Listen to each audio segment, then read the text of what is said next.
Hello and welcome to the first ever Werb's Youth Live. I'm so glad you're here. Thanks for being here. Thanks for coming. We're going to have a great time together. We're going to have some worship. I'm going to share some thoughts and then we're going to have a chance to respond as well. There's a comments section down the side of your page. You should be able to see it. So let's all comment. Let's hop on there. Let's have a chat. And we can engage with each other. We can discuss what's happening. And we can just have a good community on there. So let's do that. Let's listen in and let's see what God has to say to us. Let's go for it. First of all, we're going to have a time of worship. So let's go do that, worship God together and see what He wants to say to us.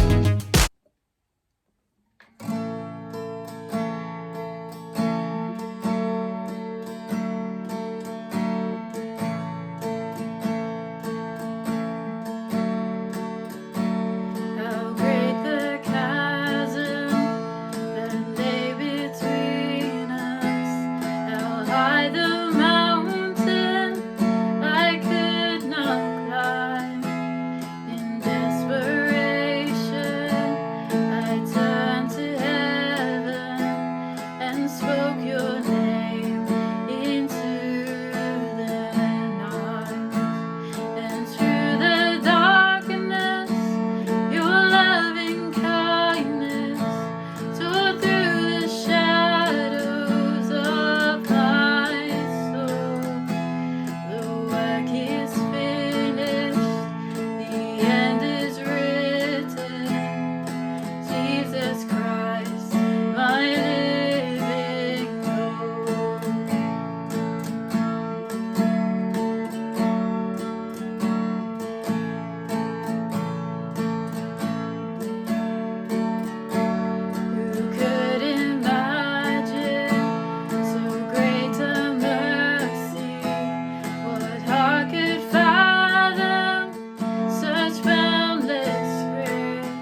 Jesus Christ, my living hope. Oh God, you are my living hope.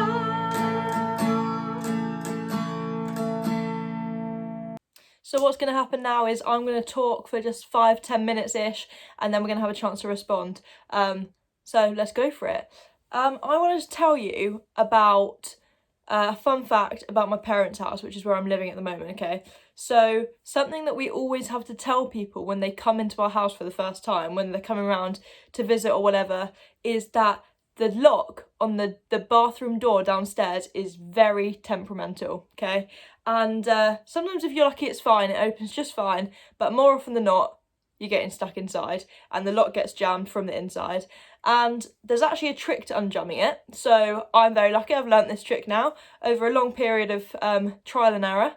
I know the trick of getting out, but yeah, I can't count the number of times people get stuck in there.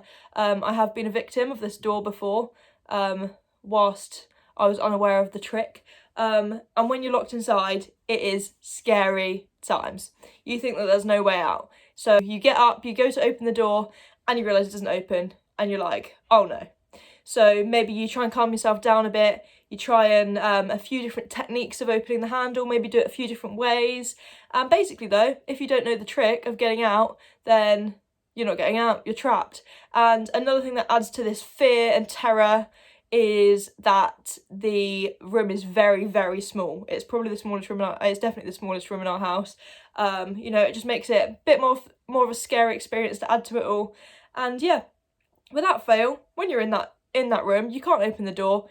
It always seems like there is no way out.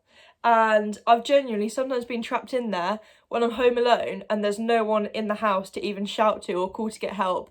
And I am thinking, I'm stuck here forever. There is no hope. Now, I don't know about you guys, I hope this isn't just me, but I feel like there are some situations in life that might feel a bit similar to that. Maybe you're in a situation which you just feel trapped in and it feels really overwhelming and it feels like you're never going to get out, or you're in a cycle of something that you think you'll never be able to break out of. And maybe you're in a situation, or you've experienced a situation in life where you feel like there's no hope. And I know in our world there's a lot of situations and things that happen which can seem hopeless a lot of the time. People seem to be hopeless, and we just wish we knew what the trick was of how to open that door, how to get out of that situation.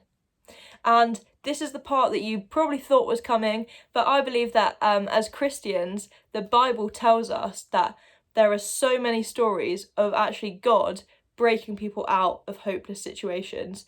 And in God's kingdom, there is no such thing as a hopeless situation. And we're going to look at one of those stories now. It's a pretty famous one. You might know this, you might have heard it loads of times, or this might be the first time you've ever heard it. But if you have a Bible, you can find it in Exodus 14. And it's a story from the Old Testament. What's just happened when we get to this part of the story is that the Israelites, who are the people of God, they've been stuck as slaves in Egypt for a long time. And I'm talking like hundreds of years. And it would have seemed like they were never going to get out. They were in slavery in Egypt. They were captives. And Moses, who was their leader, tells them that God is going to free them from their captivity. He's going to take them out of Egypt. And that's where we join the story. So let's hear it now. Moses answered the people, "Do not be afraid. Stand firm, and you will see the deliverance the Lord will bring to you today. The Egyptians you see today, you will never see again. The Lord will fight for you. You need only to be still." Then the Lord said to Moses, "Why are you crying out to me? Tell the Israelites to move on. Raise your staff and stretch out your hand over the sea to divide the water, so that the Israelites can go through the sea on dry ground."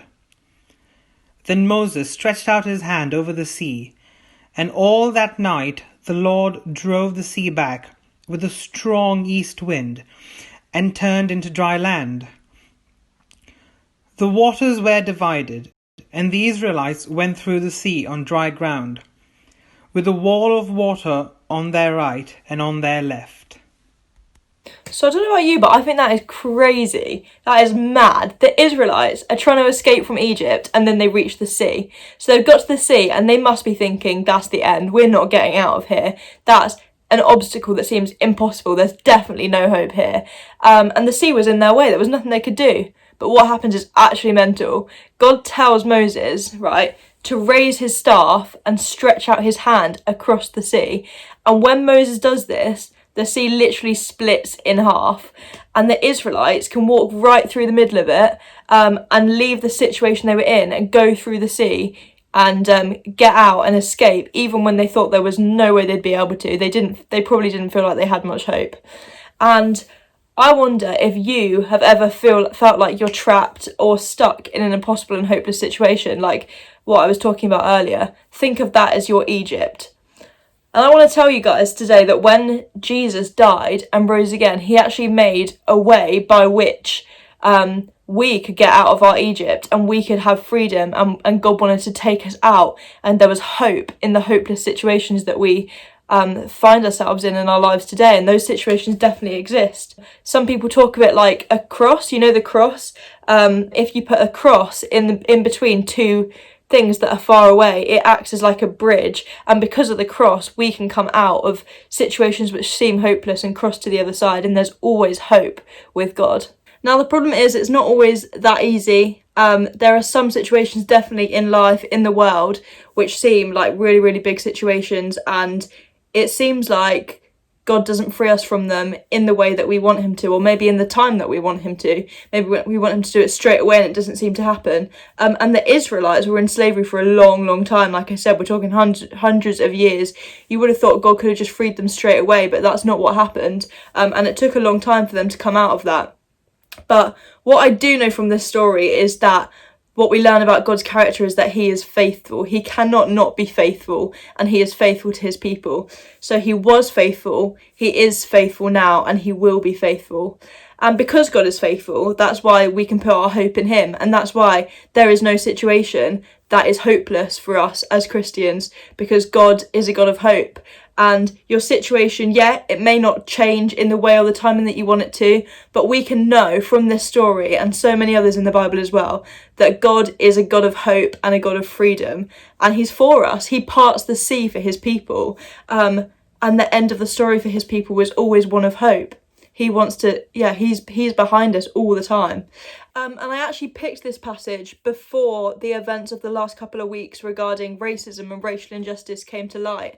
And I wanted to talk about this because I think in this passage we see so clearly what God's heart is for his people. And his heart is to bring people out of oppression and to bring people freedom. And that's the heart of God. And so that's what the kingdom of God should look like and does look like. And there's no doubt that racism's very real. We've seen that so clearly in the last couple of weeks as things have come to light, and at the moment it's being talked about a lot. So as a youth, we need to be talking about this, and it can't just be a one-time thing. And I know we spoke about it in our small groups, which is great, but we need to keep talking about it. So if you're not in a small group yet, please let us know and we can put you in one, because we've been having some great conversations in them.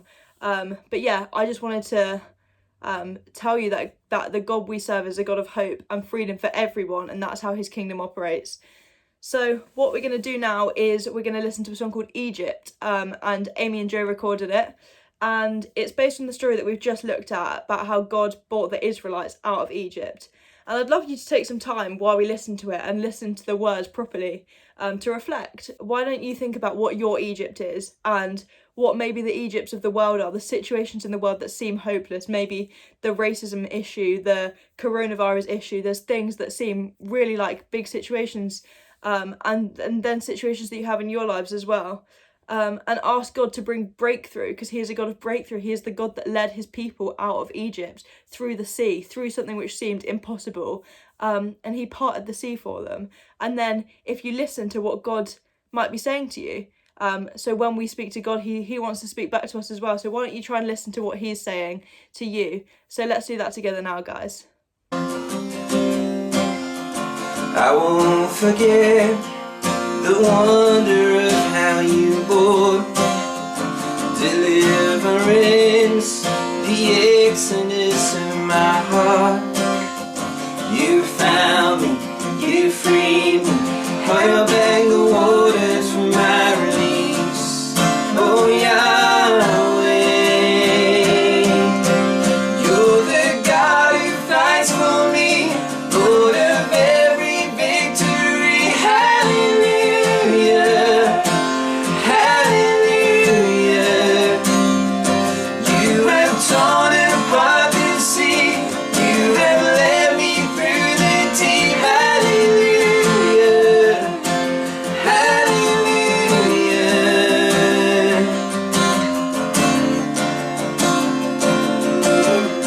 Oh, look to you.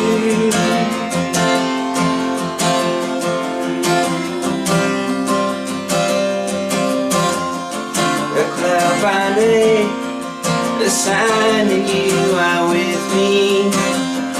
The fire by night, the guiding light to my path.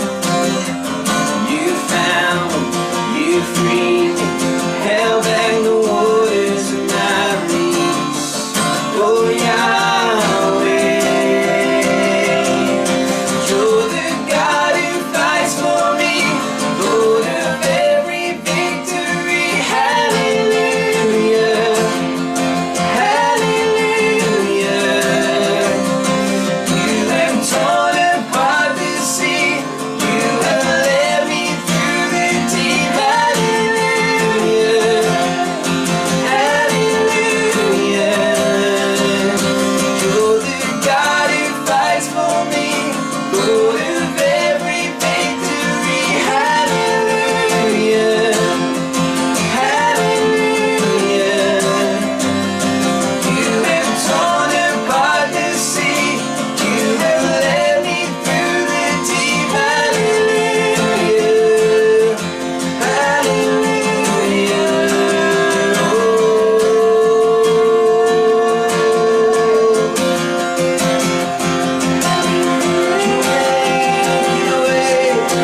Making a way.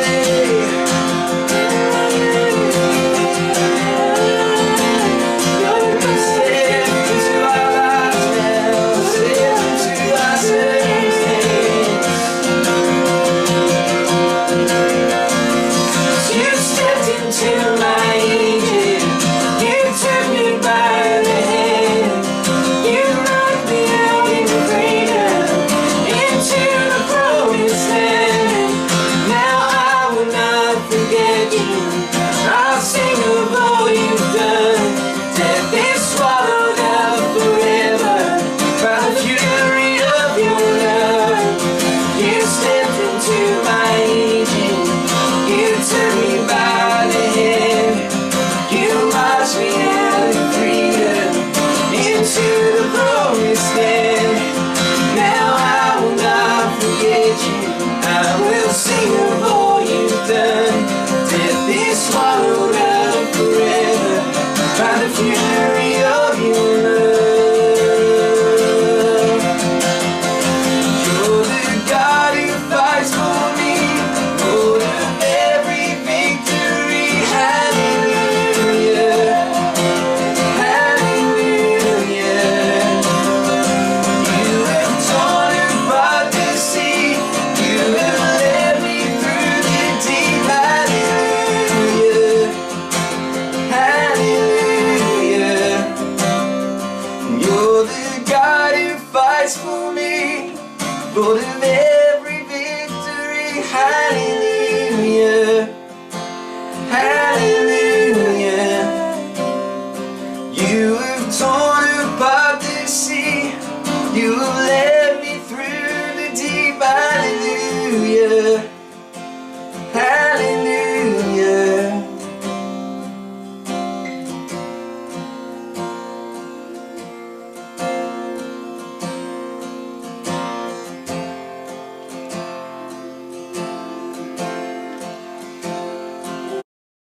Guys, thank you so much for joining us. This has been really fun. I've had a good time. I hope you have as well. We're going to be back every Sunday. We're going to do this every week going forward from now. So make sure you come back every week. Tell your mates about it. Why don't you invite one of them along? and of course we've still got our small groups throughout the week on Zoom, and we're still posting on Instagram and all that stuff. So yeah, you guys are great. We'll see you soon. Bye.